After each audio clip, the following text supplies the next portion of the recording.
উত্তর বঙ্গোপসাগর ও তৎসংলগ্ন এলাকায় বায়ুচাপের পার্থক্যের কারণে আহ, স্থানীয় বন্দরগুলোকে 3 নম্বর সতর্কতা সংকেত দেখিয়ে যেতে বলা হয়েছে বাংলাদেশ আবহাওয়া অধিদপ্তর থেকে।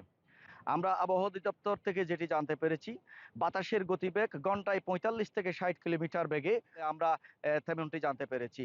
এবং তারা যেটি সতর্কতা করেছেন, মাছ ধরার ট্রলারগুলোকে উপকূলের কাছাকাছি অবস্থান করতে বলা হয়েছে। আমি এখন অবস্থান করছি কক্সবাজার সমুদ্র সৈকতের লাবণী বিচ পয়েন্টে। এখানে আমরা দেখাবার চেষ্টা করছি সমুদ্রের যে উত্তাল ঢেউ, সেটি এখন ভাটার কারণে একটু কম রয়েছে। যখন জোয়ার হয় তখন এটি উত্তাল ঢেউ পরিণত হয় এবং এখানে সতর্কতা জারি করা হয়েছে পর্যটকদের যাতে কোনো ধরনের আহ, দুর্ঘটনা না ঘটে সেই বিষয়টি নিশ্চিত করার জন্য লাইফগার্ড এবং টুরিস্ট পুলিশ থেকে নির্দেশনা জারি করা হয়েছে।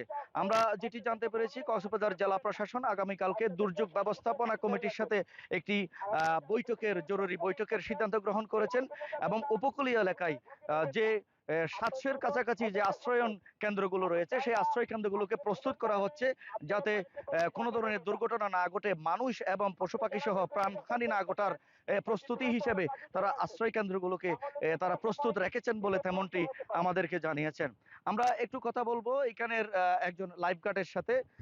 আপনি আমাদেরকে একটু জানাবেন এই সমুদ্র সৈকতে পর্যটকদের জন্য কি নির্দেশনা রয়েছে, এখন যেহেতু একটু সতর্কতা সংকেত জারি হয়েছে সেই বিষয়টি আপনাদের আমাদেরকে একটু জানাবেন।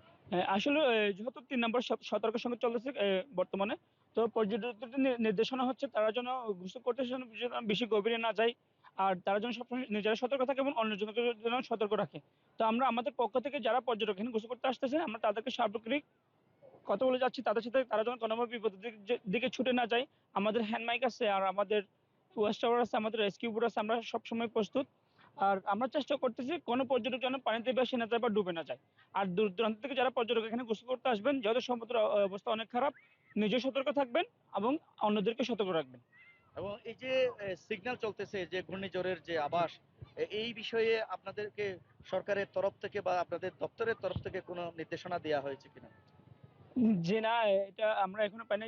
সেটা আমরা আমাদের অফিস থেকে বলা হয়, আমরা ওইখান থেকে আমরা অফিস থেকে পেয়ে আমরা এখানে কাজ করি আর কি।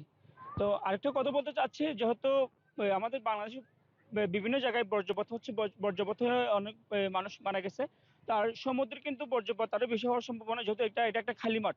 বজ্রপাত কিন্তু বেশিরভাগ জেনে খালি মাঠ ওইখানে বেশি পড়ে। তো দূর দূরান্ত থেকে যারা পর্যটক আসবেন অবশ্যই চেষ্টা করবেন নিজের পরিবারকে নিরাপদ জায়গায় রাখার জন্য। তিনি যেমনটি জানিয়েছেন সেটি হচ্ছে ওনারা টুরিস্ট পুলিশ এবং লাইফগার্ড কর্তৃপক্ষ এই মাঠ কর্মীদেরকে যে নির্দেশনা দিয়েছেন সেটি হচ্ছে যাতে পর্যটকদের কোনো ধরনের প্রাণহানি না ঘটে এবং এই পর্যটকরা যাতে কোনো ধরনের দুর্ঘটনার শিকার না হয় সেই বিষয়টি নিশ্চিত করার জন্য তারা সবসময় সতর্ক রয়েছেন তেমনটি জানিয়েছেন। আমি একটু জানিয়ে রাখতে চাই, আজকে 29শে এপ্রিল সেই বয়াল 1991 সালের যে মহাপ্রলয়ন ঘূর্ণিঝড় হয়েছিল এই উপকূলীয় অঞ্চলগুলোতে লাখ লাখ মানুষ প্রাণ হারিয়েছিল, লাখ লাখ পশু পাখি প্রাণ হারিয়েছিল। সেটিরই আজকে দিন 35 বছর পরেই আজকে আবার সেই সেম দিনেই মূলত আজকে এই যে 3 নম্বর সতর্কতা সংকেত, এই নিয়ে মানুষ মূলত এই যে পূর্বের যে 1991 সনের যে পলায়নকারী ঘূর্ণিঝড় 29শে এপ্রিলের, সেই আজকেই 29শে এপ্রিল স্মরণ করছে। এই স্মরণের দিনেই আবার সেই সিগন্যাল সতর্কতা জারি করলো আবহাওয়া অফিস। এটি নিয়ে উপকূলীয় অঞ্চলবাসীগুলো অত্যন্ত উৎকণ্ঠায় রয়েছে, উদ্বিগ্ন রয়েছে।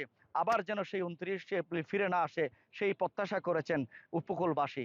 এই ছিল আমার কাছে কক্সবাজারের ঘূর্ণিঝড় সংক্রান্ত সর্বশেষ অবস্থা।